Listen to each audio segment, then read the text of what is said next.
నమస్తే, welcome to BCN news. నా పేరు మానస. ముందుగా ముఖ్యాంశాలు. ఇటీవలి విజయాన్ని దృష్టిలో ఉంచుకుని మహానాడును మహిళలకు అంకితం చేస్తున్నామన్న చంద్రబాబు.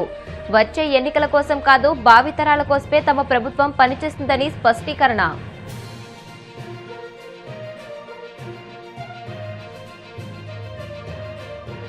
ఆఫ్లైన్ అయినా ఆన్లైన్ అయినా టీమ్ 11 కి బ్యాటింగ్ తప్పదన్న లోకేష్. హైబ్రిడ్ మోడల్లో మహానాడు అనగానే సంబరాలు చేసుకుంటున్నారంటూ ఎద్దేవా.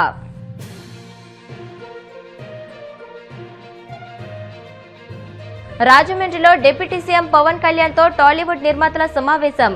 విద్యుత్ ఛార్జీల రాయితీ, కొత్త ఫిలిం పాలసీ తీసుకురావాలని విజ్ఞప్తి.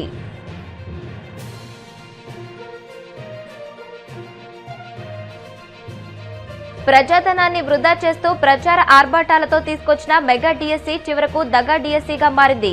విమర్శలు గుప్పించిన వైసీపీ ఎమ్మెల్యే తాటిపత్తి చంద్రశేఖర్.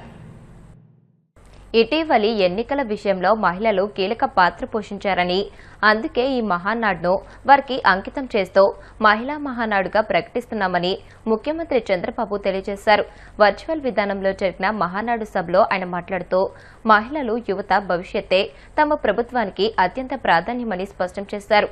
మహిళల ఆర్థిక స్వావలంబన కోసం స్త్రీ శక్తి ద్వారా ఆర్టీసీ బస్సుల్లో ఉచిత ప్రయాణం, దీపం 2.0 కింద ఏడాదికి 3 గ్యాస్ సిలిండర్లు అందిస్తున్నామని చంద్రబాబు వివరించారు.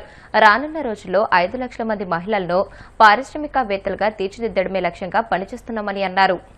కమిటీ సభ్యులకు 1875 క్లస్టర్ల నుంచి వర్చువల్గా హాజరైన కార్యకర్తలు, నేతలకి స్వాగతం. మహానాడు అంటే కార్యకర్తల జోరు, పసుపు జెండా జోరు.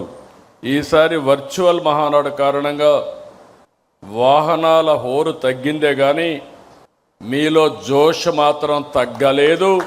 అది కనపడస్తా ఉంది. ఒకప్పుడు నేను దగ్గరుండి మీరందరూ కూడా ఉంటే, దూరంగా ఉంటే కనపడరేమో కానీ ఇప్పుడు టీవీల్లో మీ యొక్క ఇది చూస్తున్నా 1875 క్లస్టర్లు కూడా అనుసంధానం చేశాం. ఎప్పటికప్పుడు సమీక్ష చేసుకుంటున్నాం. ఈరోజు మీరు చూస్తే లక్షలాది మంది ప్రారంభం రోజునే అదరగొట్టారంటే అది ఈ యొక్క మహానాడు ప్రత్యేకత. పశ్చిమాసియా యుద్ధ కారణంగా బాధ్యత కలిగిన పార్టీగా మహానాడిని హైబ్రిడ్ మోడల్గా వర్చువల్, ఫిజికల్ రెండూ కలిపి నిర్వహించుకుంటున్నాం. మారింది మీటింగ్ విధానమే కానీ మహానాడు విధానాలు కాదు. అన్ని విషయాలు చర్చిద్దాం, ఫలితాలను సమీక్షించుకుందాం, భవిష్యత్తు ప్రణాళికలు ప్రకటించుకుందాం. సమాజమే దేవాలయం, ప్రజలే దేవుళ్ళు అని 44 ఏళ్ల కిందం పుట్టిన పార్టీ తెలుగుదేశం. కూడు, గూడు, గుడ్డ నినాదంతో రాజకీయాలకు కొత్త అర్థాన్ని ఇచ్చింది తెలుగుదేశం. సంక్షేమం, అభివృద్ధి, సుపరిపాలనను పరిచయం చేసింది తెలుగుదేశం. సామాజిక న్యాయం అమలు చేసి జెండర్ ఈక్విటీ కోసం నిరంతరం పోరాడి దేశ రాజకీయాలకు దిక్సూచిగా నిలిచింది తెలుగుదేశం.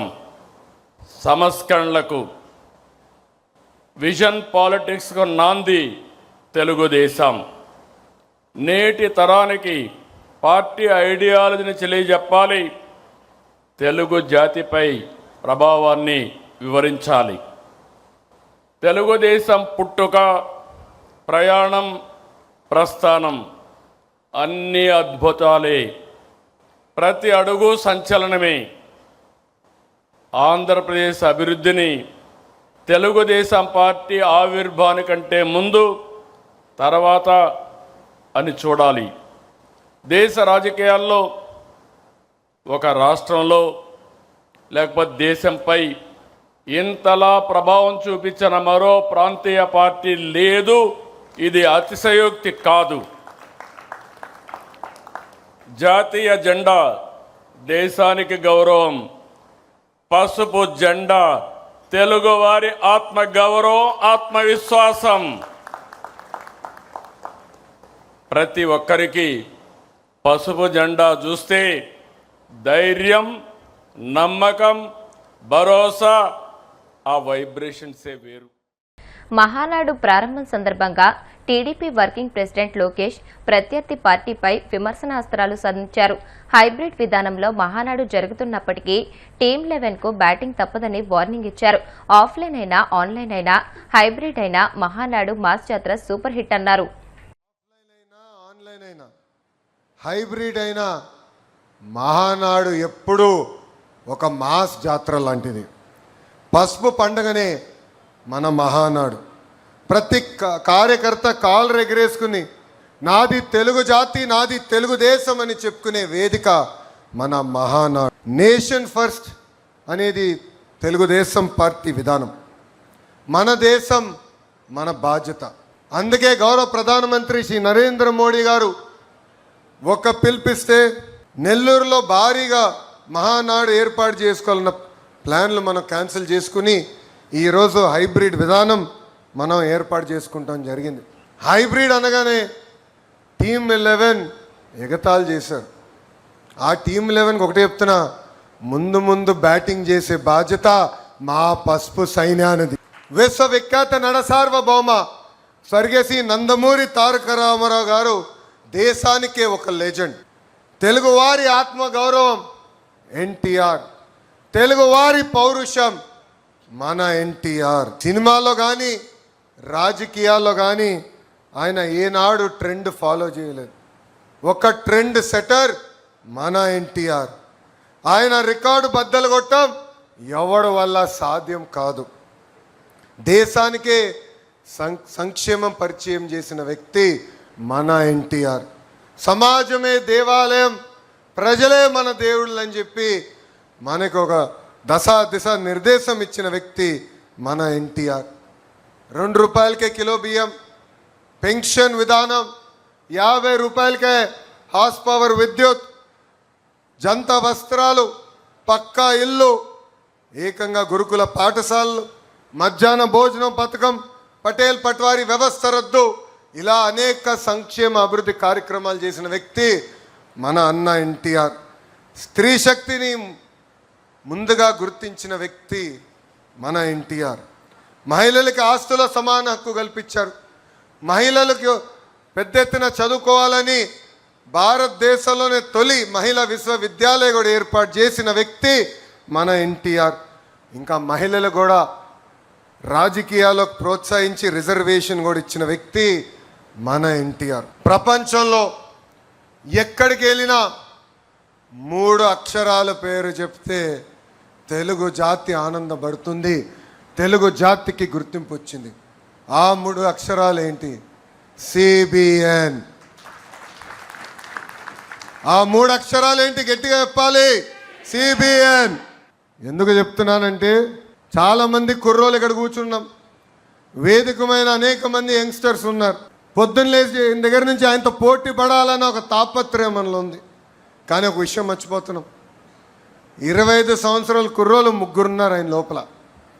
ఇప్పటికీ ఆ స్పీడు మేము అందుకోలేకపోతున్నాం. ఇప్పటికీ ఆయన స్పీడ్ జెట్ స్పీడ్. గతంలో కియా తీసుకొస్తే ఇప్పుడు ఫైటర్ జెట్స్ తీసుకొచ్చిన వ్యక్తి. అప్పుడు ఐటీ అంటే ఇప్పుడు ఏఐ, అప్పుడు హైటెక్ సిటీ అంటే ఇప్పుడు క్వాంటమ్ వ్యాలీ, అప్పుడు సైబరాబాద్ అంటే ఇప్పుడు అమరావతి రూపశిల్పి మన నాయకుడు సిబిఎన్. భవిష్యత్తును ఎప్పుడు ముందుగా చూసే విజనరీ మన నాయకుడు సిబిఎన్. స్త్రీ శక్తిని మహాశక్తిగా గుర్తించిన వ్యక్తి మన సిబిఎన్. మహిళలకు విద్యా ఉపాధి అవకాశంలో 33% రిజర్వేషన్ అందించిన వ్యక్తి మన సిబిఎన్. డ్వాక్రా సంఘాల ద్వారా మహిళలకి ఆర్థిక స్వాతంత్రం కూడా కల్పించిన వ్యక్తి మన సిబిఎన్. తన తల్లి పడిన కష్టాలు గుర్తించి మహిళలకు కష్టపడకూడదని డిప్యూటీ సీఎం పవన్ కళ్యాణ్ రాజమండ్రిలో పలువురు ప్రముఖ టాలీవుడ్ నిర్మాతలు కలిశారు. పర్యటనలో భాగంగా నగరంలోని షెల్టన్ హోటల్లో బస చేసిన పవన్తో వారు సమావేశమై సినీ పరిశ్రమ ఎదుర్కొంటున్న సమస్యలను ఆయన దృష్టికి తీసుకువెళ్లారు. రాష్ట్రంలో సింగిల్ స్క్రీన్ థియేటర్లు ఎదుర్కొంటున్న తీవ్ర సంక్షోభాన్ని నిర్మాతలు పవన్ కళ్యాణ్ కు వివరించారు. ఈ సమస్యల పరిష్కారానికి ప్రభుత్వం జోక్యం చేసుకుని పరిశ్రమకు అండగా నిలవాలని నిర్మాతలు కోరారు. నిర్మాతలు చెప్పిన సమస్యలను సానుకూలంగా విన్న పవన్ కళ్యాణ్ తెలుగు సినీ పరిశ్రమ సమస్యల పరిష్కారానికి కూటమి ప్రభుత్వం కట్టుబడి ఉందని హామీ ఇచ్చారు. ఈ విషయంపై వెంటనే స్పందించిన ఆయన సినిమాటోగ్రఫీ శాఖ మంత్రి కందుల దుర్గేష్తో ఫోన్లో మాట్లాడారు. విద్యుత్ రాయితీలపై వచ్చిన ప్రతిపాదనలు వెంటనే పరిశీలించి నివేదిక సిద్ధం చేయాలని ఆదేశించారు.